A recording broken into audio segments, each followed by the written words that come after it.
Ms. Pooja. Pooja is a social media manager at Countenance and a public speaker. Her role in her organization is to take care of social outreach and strategic planning. Also, she likes to talk about privacy and security concerns of digital and social media marketing. She has more than 3 years of experience in serving up social strategy needs for celebrities and brands over various social media platforms such as Facebook, Instagram, Pinterest, Imgur, Gypsy, Google Plus, and much more. She was also volunteered in Mozfest in digital art and culture space, London organized by Mozilla. Also, she is a tech speaker at Mozilla and had recently delivered her talk at FOSSASIA 2008 in Singapore. Thank you so much for the introduction. So, hi everyone, as you've already got my introduction, so let me just give you, let me tell you why am I here. I'm here to tell you a story about how growth happened when AI met marketing. So, let's go back in those days where we were not much engaged with the technology and we were doing marketing with the means of newspapers, pamphlets, and billboards and whatnot. So, yeah, things were getting sold out in those days, but we have to do a lot and lots of manual work. So, now coming to the current scenario, we have an extra hand of marketing, and that is what I'm going to tell you about how technology has changed the game of marketing. So before jumping to the point, let me just give you a brief introduction about myself. Um, I'm a social media manager at Accountants, a public speaker and a tech speaker, and I love to talk about open source technologies and meet new people and try my hands on new skills. I also hold a degree in electronics. So yeah, that's pretty much me in a nutshell. Now, before jumping to the typical growth hacking strategy, let's have a brief knowledge about what a typical marketing strategy is and how it worked back in those days.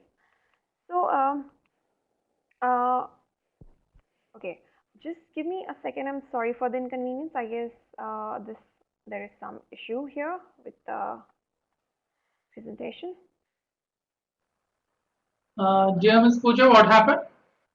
I guess there was some issue with the presentation. The animations were not working From properly. here, shall I share the presentation?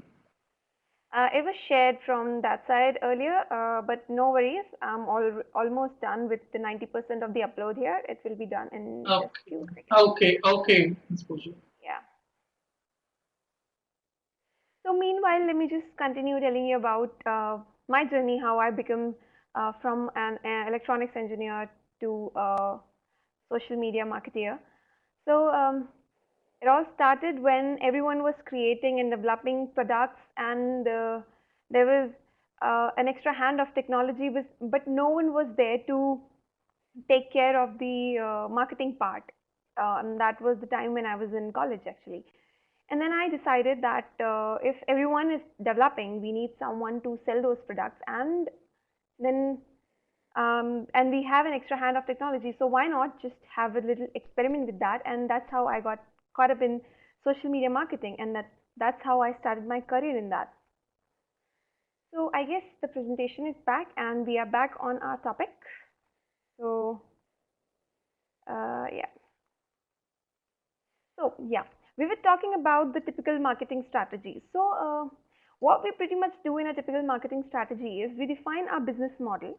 So let's take a scenario or an example where let's suppose our business model is clothing brands, and since we are living in a digital era, so I'm assuming that a model uh, our model's basic channel to sell is an e-commerce website.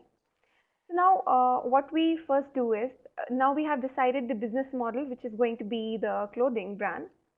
We'll build a buyer's persona. So in this case, the buyer's persona can be women's clothing, men's clothing, or kids wear. And if we are going with all these three, we are set with the buyer's persona, and then we will create a customer journey. So by creating customer journey, I mean here is we will create how the customer will see the ads, or how the customer will land on our website, where does the customer first go, and then how that customer is going to make a purchase. That's pretty much we think about in a typical marketing strategy. And then once we have everything on board, we just execute that strategy, and then we analyze. We just simply sit back and analyze how that business model is working. And we think that our job there is done. But there is a huge difference between a typical marketing strategy and growth hacking. So in growth hacking, we not only market a product, but we think before developing a product. So it's a blend of development, analytics, and marketing. And then once we have all these strings, then only we will be able to achieve immense growth. So this is how a growth hacking strategy looks like. So even before defining our business model, we first validate the value of that business model. And by validating the value proposition, I mean that we think if we are going for a clothing brand, whether the demand in future is going to increase or decrease, or it's gonna be on a certain point, or if it's gonna have a saturation point.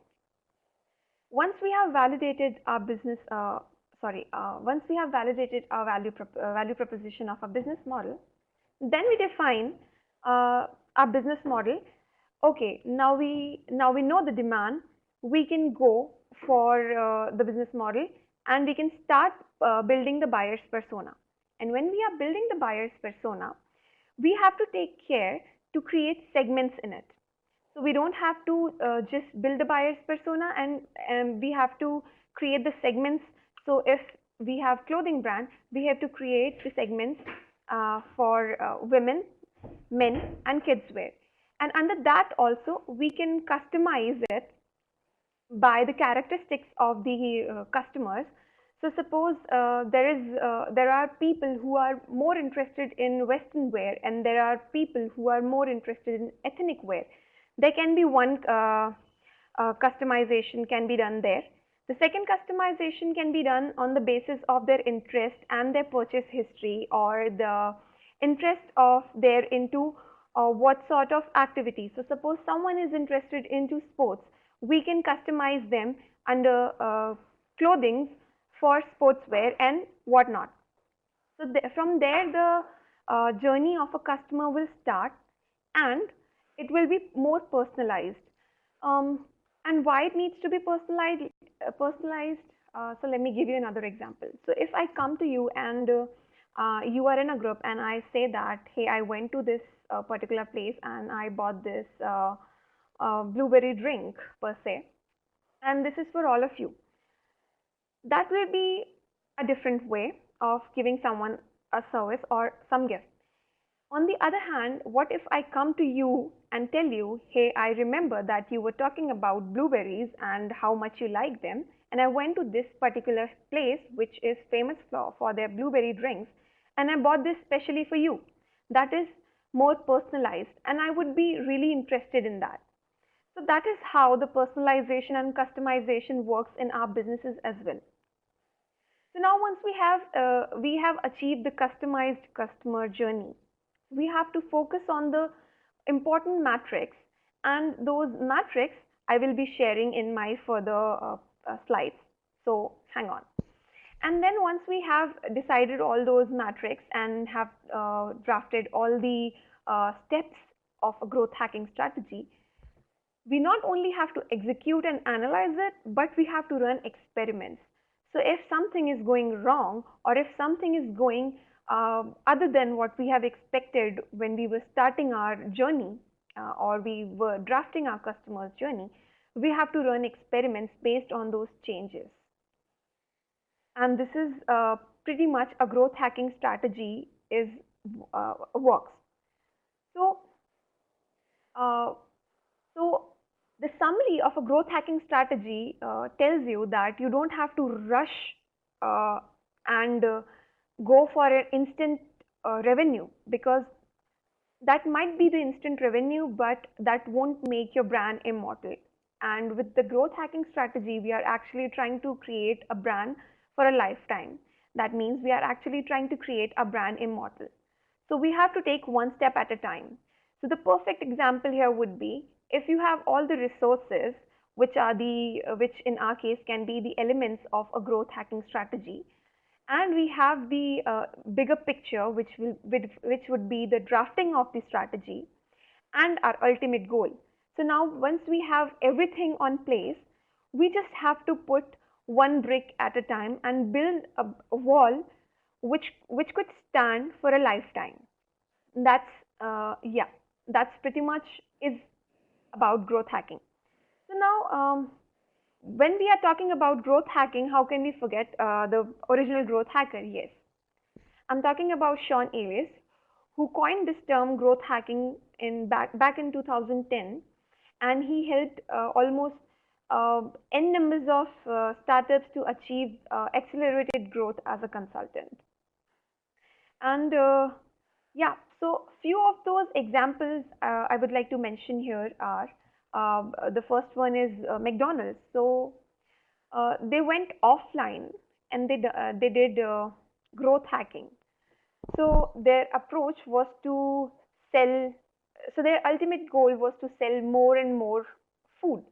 So what they did, they placed billboards on the exit highways because they knew, they validated the value proposition of the brand of their business model. So what they did, they actually validated it, and based on that research, they knew that people do feel hungry whenever they are driving. And if you're driving on a highway, that means you have taken a really long drive and you must be feeling hungry. And you will not go for a dine-in food or something which you have to sit and spend time on.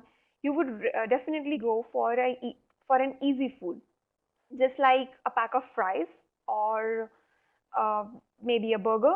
So that's what they really did. So they validated the value proposition of their business model. They placed the ads where it was actually required, and they popped up whenever you feel hungry. And that's how they achieved growth hacking offline, because it was really back in those times where the technology was not where the people were not aware of much of the technological advancements as of now. And then comes Dropbox. Um, so they knew that the data is going to be increased, and people would need a place to store their data, and that space should be compatible enough so that we can access our data pretty much from everywhere without carrying any heavy data storage devices. So they provided the users a virtual storage where you can store your data and access it pretty much from everywhere around the world. What strategy they used is important here. So when they were launching it, they invited all the tech savvy tech savvy people in the launch event, and they made it free. So let me give you an example. If you have 30 pieces of boxes, and and I know that those boxes are going to be increased as you will increase your business, as you will increase your work, I can provide you a simple room to store those boxes. And then when you need more boxes to store, you would need more room to store it. So I can give you the first room for free, and then I can charge you for more rooms. This is what they did. They gave you a free space to store your data, but once you get a hang of it, you have to pay for some extra space and you can rent it. Now, how they create the curiosity here is the question to ask.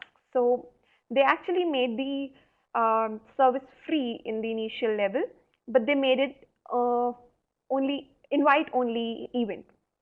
So if you want to have an account on Dropbox, you have to get an invitation from a from your friend or some person who is already using Dropbox. So that's how the curiosity generated, and people uh, wanted to have an account and see what's inside and what is so special about that particular product, that it is based on only invite basis. And that's how they achieved growth. Now, the third example is Uber.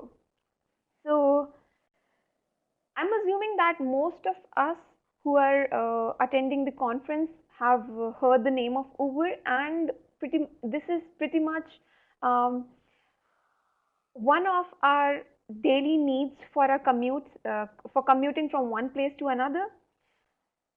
So they're focused that in the metro cities, there is traffic is going to be increased, and you don't want to drive by yourself sometimes.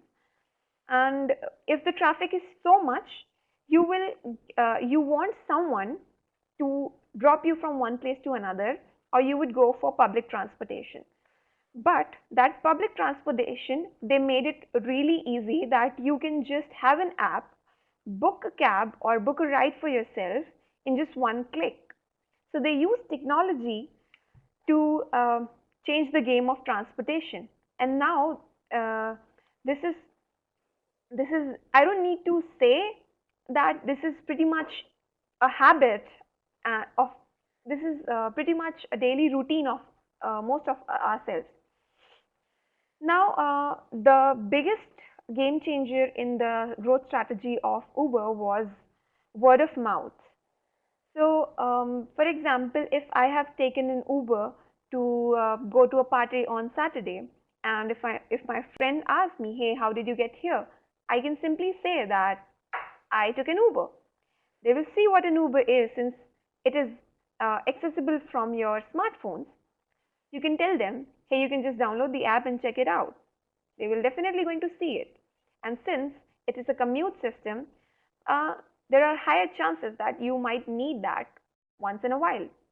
And this is how the word of mouth plays a really great growth hacking element in the game changing of Uber.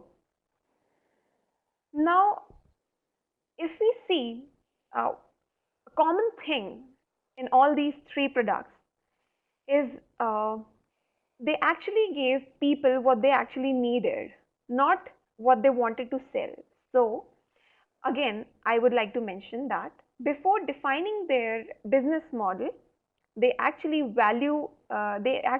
validated the value of their business model, and they have focused on a few metrics before defining the business model, which were what is the demand going to be in future, and how much people are likely to use that particular service, and how loyal the customers can be for that particular product or service.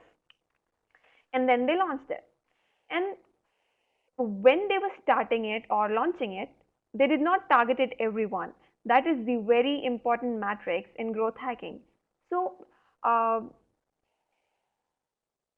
as we all know that this in this era there are so many startups are booming, and we don't know the name of every startup because we might find like one startup in every nook and corner nowadays.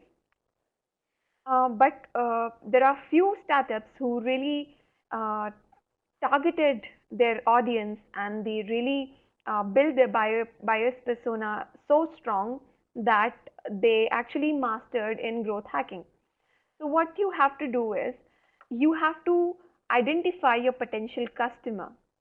So for example, if you are going for a beverage business, or a business where you are selling drinks or something, and if those drinks are alcoholic drinks, you can't just target everyone. You can't just target audience less than 18 years. You have to be specific about your products. You have to build your buyer's persona so strong that when you have the minimum audience, so that you can get maximum revenue out of that. Because when you're starting, you can't just risk all your revenue on advertising. Yes, I agree that advertising is the very crucial and important step in any business, but at the same point, you have to be very sure how much you can risk to how much revenue you can risk to use for particular advertising. Because if your audience is everyone, believe me, you're not going to get what you are planning for. So again, I would mention that you have to be very specific about your potential customer. Now, um, so those were the examples back from the time when we were not having technology infused with marketing. But now, since we have an extra hand of technology, let me tell you something about the chemical X of growth hacking. So, for reducing all the manual work, or should I say the monkey work, we have a technology called artificial intelligence, which actually reduces all the manual and monkey work for you and lets you decide and lets you do all the strategic planning and take decision based on the manual work they have done. So the very first step of implementing AI into your business, well, these are the questions you really need to ask yourself before you implement the very first step of AI in your business. And remember, I mentioned that you have to focus on few metrics before implementing the technology in your marketing. So these questions, the first one is like you need to really ask and validate like what is the probability of a customer who is coming on your website is going to make a purchase. And then you have to, according to that, you have to decide how much time and how much revenue you are going to spend on that particular customer. The second question comes is what is the customer's value for that particular year, so that you can plan the entire year's revenue or budget for that on that particular customer to spend on. And once you have decided that, then you really need to define all those characteristics based on which you can segment all your customers. So by that, let me explain you with an example. Um, if you have decided to go for a clothing business, you know that for sure there are going to be three segmentations, which would be male, female, and kids wear. Under that, you need to segment it more. You need to break it to the least possible segment based on their behavior, based on their interests, and based on their spending pattern. Like if they like to spend, let's say, $1,000 every month on just on shopping and clothes, you can define, you can create another personalized journey for them, and you can send them more offers. And then some people are there who actually go for, who are actually active on whenever there is a sale or something, you can personalize a journey and create different offers for them. So those are the characteristics you need to really identify in your customers, and then you have to create segments, and then you are ready to implement the very first step of uh, artificial intelligence in your business. Now, last but not the least is uh, identifying those customers who are actually vanishing from the website. So we we all agree that it's huge pain that we need to gain a lead. So we would never want a lead which is already on our website to lose that. We would never want some important lead to lose. So I would suggest, or I would highly recommend you that whatever you have in your hand, or whatever customers you have on your website, you really need to focus on them, and you have to make sure that you retain them. Not only retain them, but you have to make sure that they get referrals on your website, and that's how you can double up your business. So once you have all these questions in your hand, you are all set to step forward to the very first step of uh, artificial intelligence, which is predictive analytics, and this method will really help you answering all those questions and will tell you how much to spend on which customer, what all customers are loyal, what all customers are losing interest, and all the possible questions you have in mind. So moving forward, the next step is segmentation and customization. So whereas in predictive analysis, it's a form of uh, supervised learning where we already know what answers all we want, and we throw, based on those answers, we throw some questions to the algorithm and we get some answers.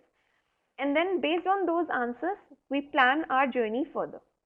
But in segmentation and customization, we throw random questions based on the real-time data and the real-time behavior of the uh, customers, and then the machine learning algorithm gives us a pattern uh, from which we can identify which way to go, what step to take next, and based on that pattern, we can personalize our customer's journey. So yeah, um, for the very suitable example for this would be, I guess we all do Netflix and chill every weekend, almost every weekend, if not every weekend, almost every next weekend. So you might have seen their recommendation section.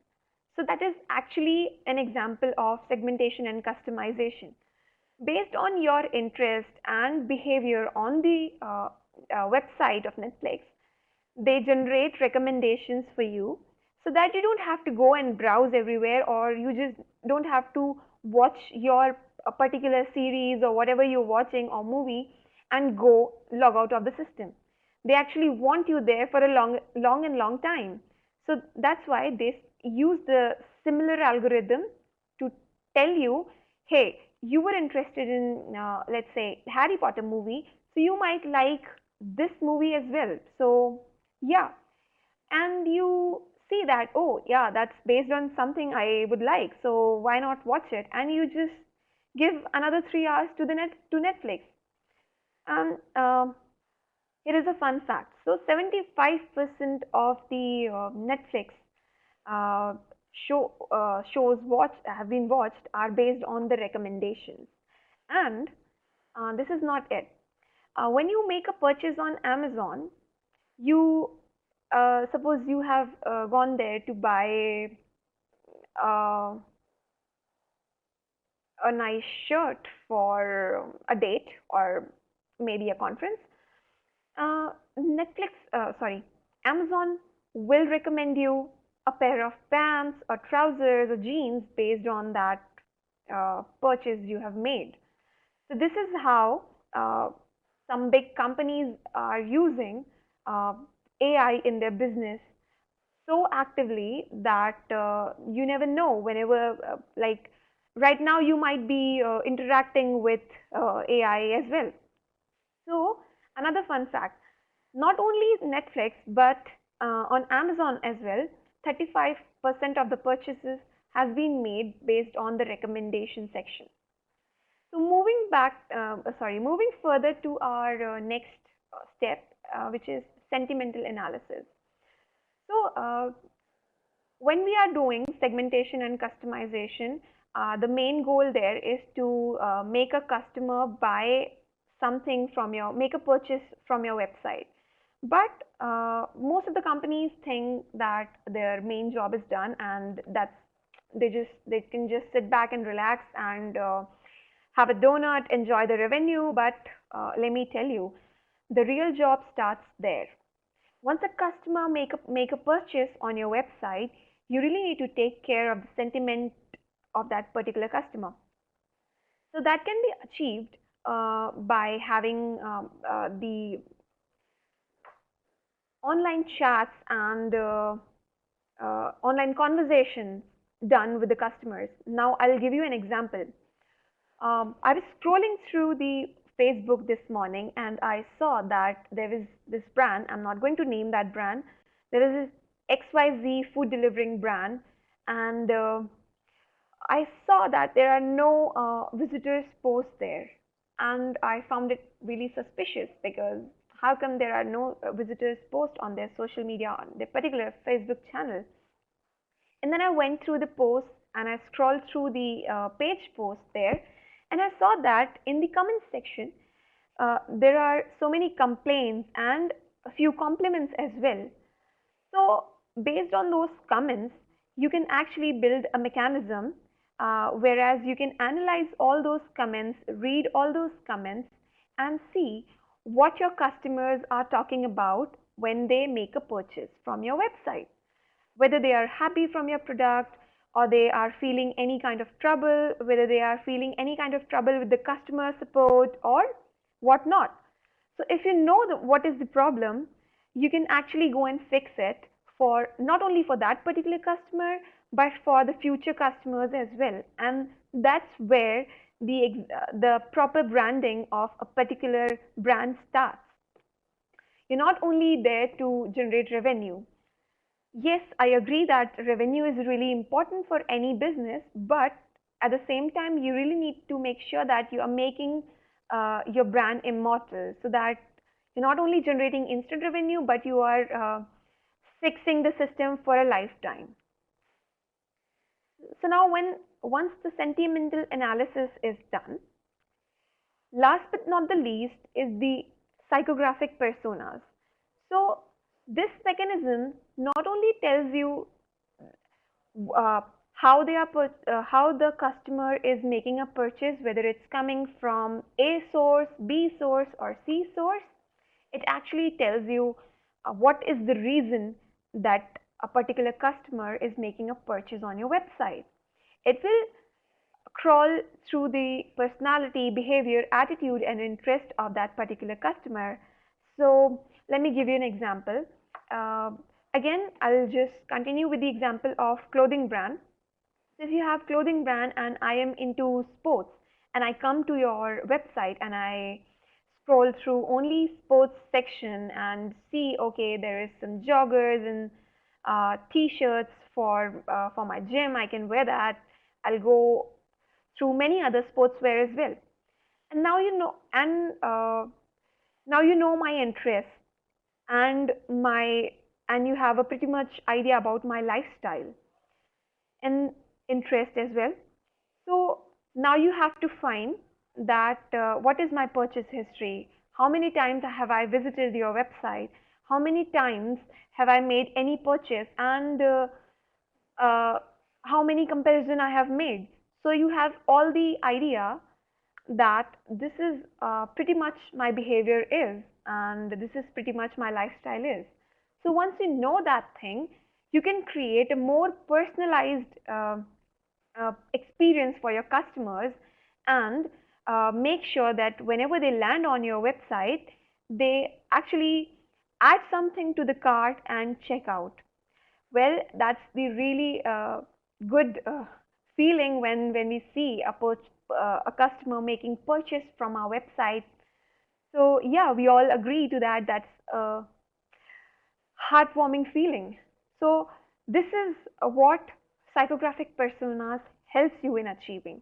It will tell you the lifestyle and behavior of your customer so that you can know the reason why that particular customer was there on your website, and you can predict whether the customer is going to come back or how often the customer is coming back so that you can send them more offers. What are if they are interested in sportswear or traditional wear or western wear, you can send them offers based on those particular genres. So yeah, uh, so once you have achieved all these things, once you have implemented all these four steps in your marketing strategy, you are you're like one step closer to growth hacking.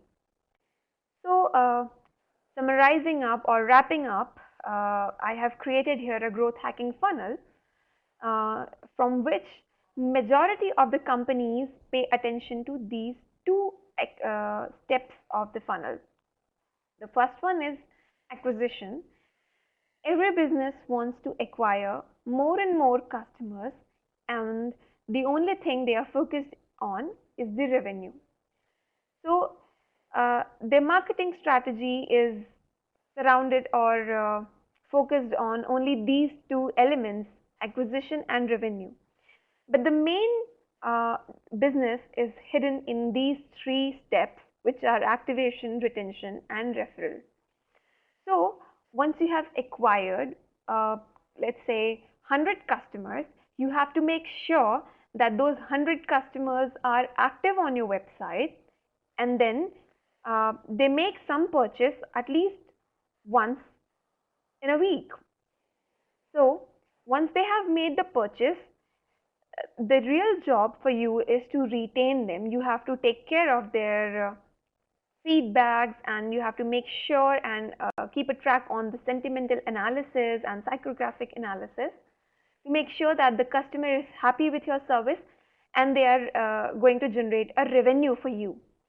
So when they are generating revenue for you, you don't only want that that particular customer is generating X amount of revenue. You have to really work on how you can make that uh, customer's revenue from X to 2X. Yes, that can be done from the referral, where you have to influence uh, from your services to that customer that the product is really good, the service is really good, and your friends might be interested into that, so that they bring their friends or connections as well. So that's how the referral chain works, and that's how the growth hacking works. So yeah, I know you might be holding back so many questions. So yeah, this is the time to shoot all the questions. So yeah, come on. So yeah, meanwhile I can see another question here by Albert Strong. So, so the best growth hacking strategy I would suggest is having a mindset for growth hacking. You really need to focus on your ultimate goal, and then you have to break the goal into small steps, and you have to perform one step at a time, keeping in mind that you have to achieve a particular thing, which would be in what I feel should be making your brand immortal and not only focusing on instant revenue. So you really need to take care what your customers, or what is the demand, or what is the need of the customers, and you have to serve them in a way that they can utilize with ease.